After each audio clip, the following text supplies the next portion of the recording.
भारत माता की जय, जय सिया राम। जीतेगा तो मेरा भारत। देखो कैसे जोश में आते हैं, देखो कैसे विराट कोहली का खून गर्म होता है। बीच में बाबर आजम और का मैंने एक इंटरव्यू देखा, तो मैंने उसमें देखा कि वो कह रहा है कि भाई वो भारत का खाना इतना अच्छा है, इतना अच्छा है, हैदराबाद की बिरयानी इतनी मजेदार है कि मैं इतना खा लिया कि मैं हार गया, मैं खेल नहीं पाया। तो आप सोचो कि ये लोग भुक्कड़ भी है, ये लोग खा पी करके नहीं आया है, बड़े भुक्कड़ ऐसे भी फाका कशी तो है। स्टेडियम भी पूरे गेरवे लाइटिंग से किया गया है और बहुत खूबसूरत तरीके से पूरे संस्कार और संस्कृति को दिखाते हुए ये वर्ल्ड कप मैच हो रहा है। तो मैं आपको बताती चलूं कि कुछ दिन पहले हमारे भारत के प्रधानमंत्री ने एक इंटरनेशनल स्टेडियम का भारत में इनॉग्रेशन किया था, जिसको इंस्पायर्ड किया गया है, जिसका इंटीरियर किया गया है लॉर्ड शिवा के थीम से।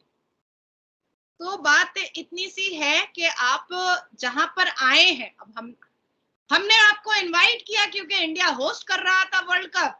आपने कहा था कि पाकिस्तान जाएगा नहीं, पर आप मुंह लटका करके चले आए बेशर्मों की तरह, यहाँ पर बीफ भी मांगने लगे। अस्सलामुअलैकुम viewers, this is me your host Nimra and you are watching my YouTube channel. और हमारे साथ आप सबकी जानी मानी, आप सबकी चहेती भारत की बेटी एडवोकेट नाजिया इलाही खान आज हमारे साथ मौजूद है।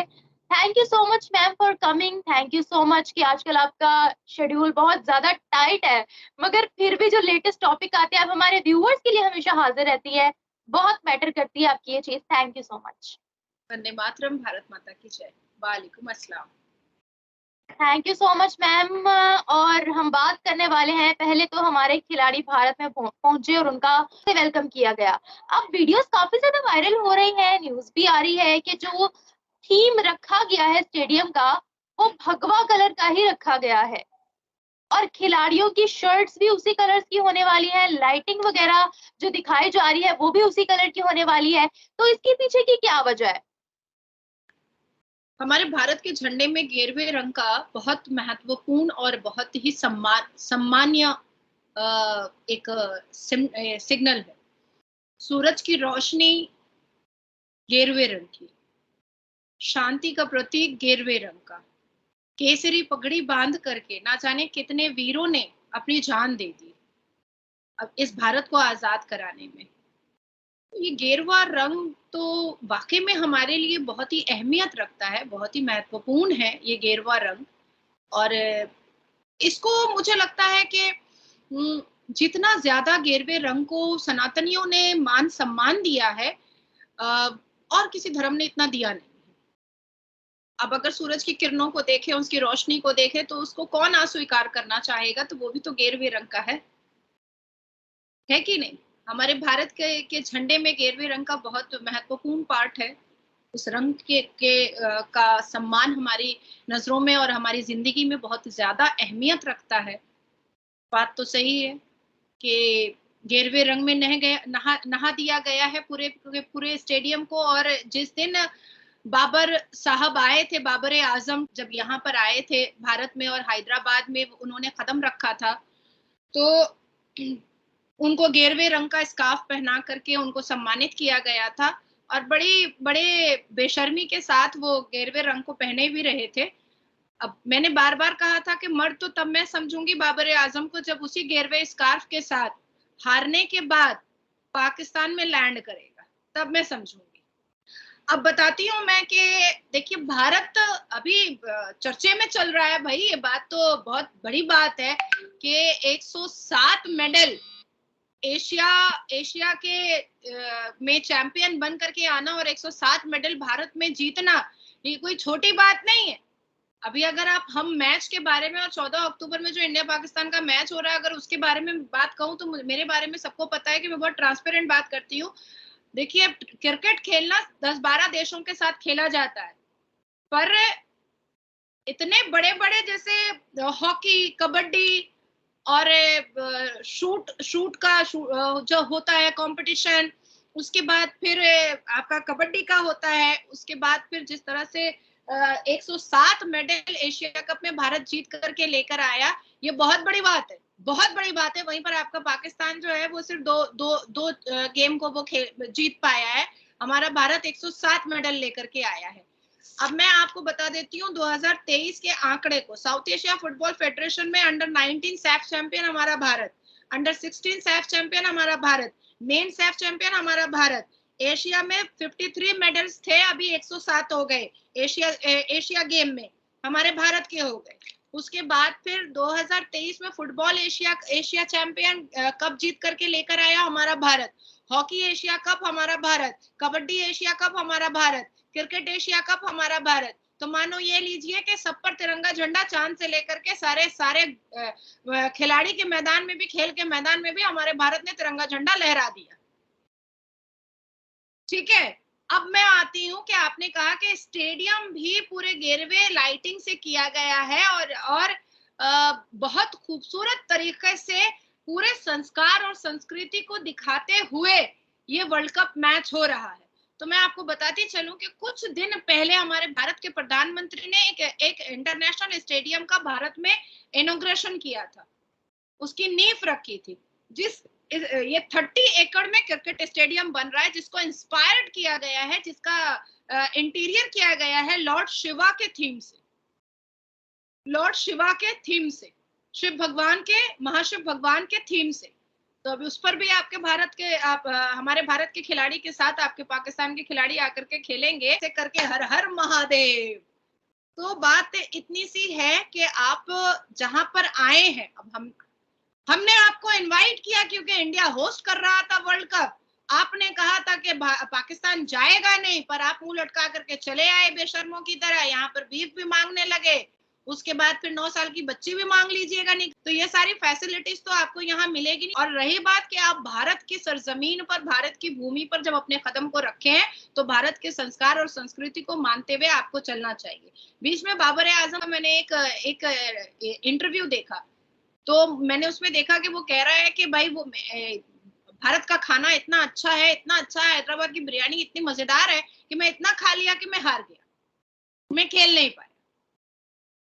तो आप सोचो कि सिर्फ अश्लीलता नहीं है, ये लोग भुक्कड़ भी है। ये लोग खा पी करके नहीं आया है, बड़े भुक्कड़। ऐसे भी फाका कशी तो है पाकिस्तान में, इसका तो मुझे आइडिया है। 5 महीने से आप लोगों ने उसको, जितने भी प्लेयर्स हैं आपके पाकिस्तान के, उसको आप लोगों ने सैलरी भी नहीं दी है, बहला फुसला करके वर्ल्ड कप खेलने के लिए भेज दिया है। तो ऐसे गधेड़ों को भेजा है जिसके पेट में दाना नहीं है, अन्न नहीं है, कुछ नहीं है, ताकत नहीं है। लेकिन 14 अक्टूबर को भारत के साथ, भारत के शेरों के साथ इनका बहुत बड़ा मैच है।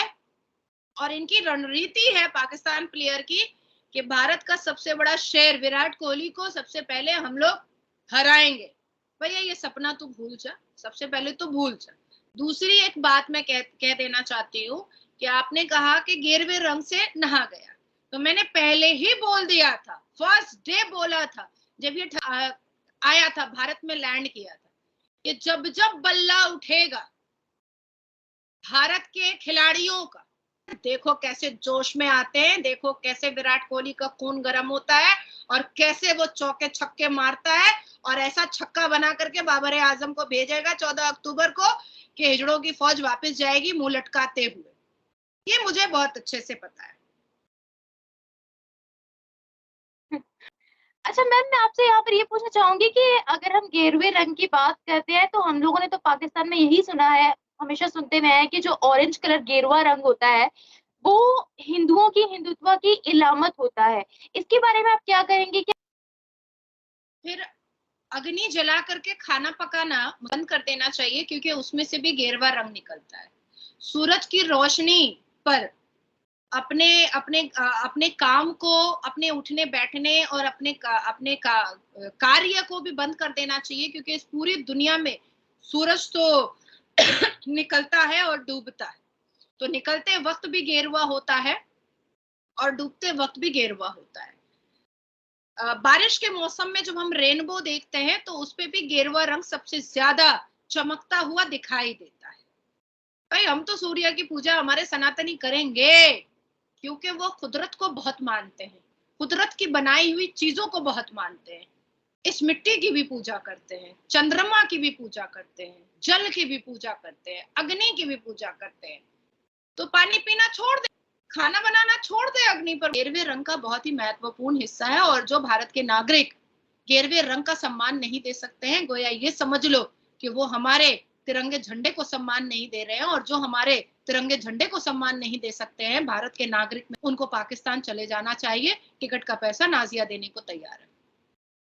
क्या हमारे भारत के संस्कार और संस्कृति को हमें बहुत पहले ही दिखा देना चाहिए था, लेकिन यहाँ पर भारत में एक ऐसी सरकार बैठी थी जिसका दिमाग इटली की औरत से चलता था, फिरंगी औरत से चलता था। इसलिए भारत की संस्कृति, सभ्यता और संस्कार को कहीं ना कहीं पीछे छोड़ दिया गया था, और जानबूझ के छुड़वाया गया था, क्योंकि दिमाग तो इटली का चल रहा था। अब मैं सोनिया गांधी के लिए आपके आपके ब्रॉडकास्ट में मैं बोलना चाहती हूँ कि अगर बाप में ताकत है, सोनिया गांधी के बाप में, और उसकी पैदाइश में अगर कोई फर्क नहीं है सोनिया गांधी की पैदाइश में, तो इटली में जाकर के अपना दबदबा बना करके दिखाए। तो अगर वाकई में ताकत है सोनिया गांधी में, तो एक ऐसी सरकार बैठी थी जो भारत की संस्कार और संस्कृति और सभ्यता को कहीं ना कहीं ठेस पहुंचा रही थी। लेकिन अब एक ऐसे दो योद्धा आए हैं जो भारत की सभ्यता के हिसाब से चलेंगे भाई, और आपको मेरी सभ्यता के हिसाब से चलना है तो वेलकम, और अगर नहीं चलना है तो चलिए भीड़ कम। बिल्कुल सही है मैम। आपको क्या लगता है कि जो थीम रखा गया है उसको वर्ल्ड किस तरीके से देखने वाली है? तो जो थीम आपका सेट किया गया है उसको वर्ल्ड किस तरह से देखने वाली है, या किस तरह के रिएक्शंस आने वाले हैं आपके लिए? रिएक्शंस आ रहे हैं, बहुत पॉजिटिव रिएक्शंस आ रहे हैं, बहुत खूबसूरत रिएक्शंस आ रहे हैं। हालिया में हमने देखा भी कि कई अरब के जो लोग हैं वो पूरा पूरा भजन का आयोजन किए थे, और उन लोगों ने पूरा सिलेबस में भी भगवत गीता को रखा है। और मैंने पहले भी कहा था कि हमारे भारत में भी सिलेबस में भगवत गीता को डालना चाहिए, और मैंडेटरी करके डालना चाहिए। जितने भी कैथोलिक स्कूल है, हिंदी स्कूल है, केंद्र विद्यालय है, सब में भगवत गीता को एकदम आगे रख करके डालना चाहिए, क्योंकि भगवत गीता में संस्कार सिखाए गए हैं, मानवता सिखाई गई है, और जिंदगी जीने का तरीका सिखाया गया है। तो मुझे लगता है कि भगवत गीता को सिलेबस में सिर्फ गल्फ या अरबी देश ही क्यों रखेगा, भारत को भी रखना चाहिए। ये तो हम लोगों ने बात की क्रिकेट पर। एक आखिरी सवाल आपसे करना चाहूंगी। रिसेंटली ही इसराइल से एक बयान आया, बोले thank you India, thank you India for your support, क्योंकि भारत वो पहला मुल्क था जिसने बोला कि हम इसराइल के साथ खड़े हैं। ब्रह्मोस मिसाइल देने का भी भारत ने बोल दिया है। तो इसराइल के जो इसराइल ऑफिशियली बोल रहा है कि भारत की 1.5 अरब की आबादी हमारे साथ खड़ी है, तो ये मैटर करता है। तो इसके बारे में आप क्या कहेंगे कि भारत इसराइल का साथ क्यों दे रहा है? भारत के प्रधानमंत्री श्री नरेंद्र दामोदर दास मोदी जी से लेकर के हमारे डॉक्टर जयशंकर जो फॉरेन मिनिस्टर है, उन्होंने भी, हमारे गृह मंत्री श्री अमित शाह जी ने भी हम बार बार इस बात को कहा है। और G20 की समिट जो हुई थी उसमें 9 सितंबर, 10 सितंबर, 8 सितंबर में भी ये बातें कही हैं कि जो देश भी टेररिज्म ऑर्गेनाइजेशन बनाता है, टेररिस्ट पालता है, टेररिस्टों को प्रोवोकेशन रोटी और बोटी देता है, हम उसके खिलाफ खड़े होंगे, और टेररिस्ट का खात्मा होकर रहेगा अब दुनिया से। वन अर्थ वन फैमिली का नारा लगाया था हमारे भारत के प्रधानमंत्री ने। तो वो अपने कर्तव्य पर बिल्कुल खड़े हैं, और इसीलिए ये भारत और भारत के तमाम नागरिक, एक्सेप्ट सुन्नी मुसलमान भारत के, हम जैसे तमाम लोग, मैं भी सुन्नी मुसलमान हूँ, पर क्योंकि मैं संविधान मानती हूँ, अपने राष्ट्र से बहुत मोहब्बत करती हूँ, संविधान पहले आता है, राष्ट्र पहले आता है, तो हम जैसे जितने भी मुसलमान हैं और इस भारत के तमाम नागरिक इजराइल के साथ बिल्कुल शाना बशाना उनके उनके लिए खड़े हैं।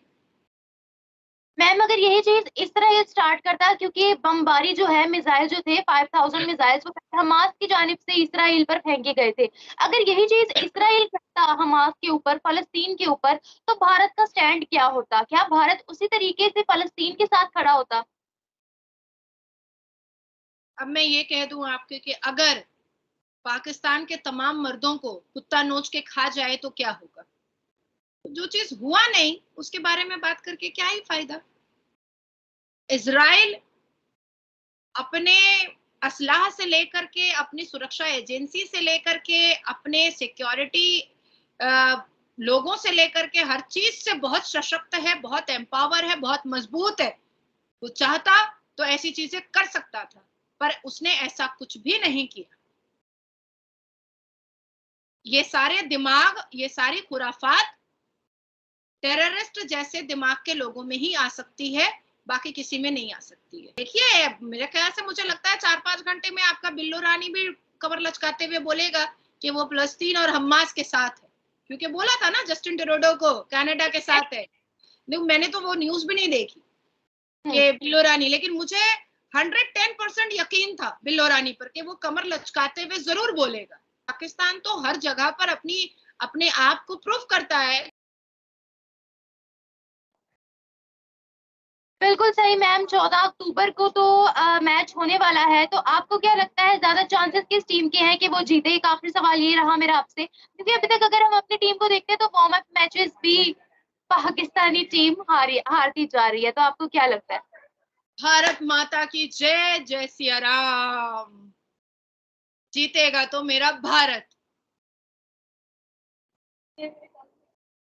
बिल्कुल सही मैम, देखते हैं कि 14 अक्टूबर को क्या होता है। Thank you so much ma'am कि आपने अगर बोल्ड रिव्यूज और बड़े ही अग्रेसिव अंदाज में दिए। व्यूअर्स को आपके रिव्यूज बड़े पसंद आते हैं। Thank you so much ma'am कि आप हमारे व्यूअर्स के लिए वक्त निकालती हैं। और यहीं पर इस प्रोग्राम को एंड करते हैं और देखते हैं कि आने वाले अरसे में इसराइल फलस्तीन का क्या बनता है। और मैच वर्ल्ड कप भी आ रहा है, तो वर्ल्ड कप पर भी नजर रखते हैं कि कौन सी टीम कितना अच्छा खेलती है, ये कौन वर्ल्ड कप लेकर जाता है, तो उस पर भी हम डिस्कशन करेंगे। इस पॉडकास्ट को यहीं पर ही एंड करती हूँ, फिर मिलेंगे एक नए वीडियो के साथ। तब तक के लिए thank you. Her her Mahadev.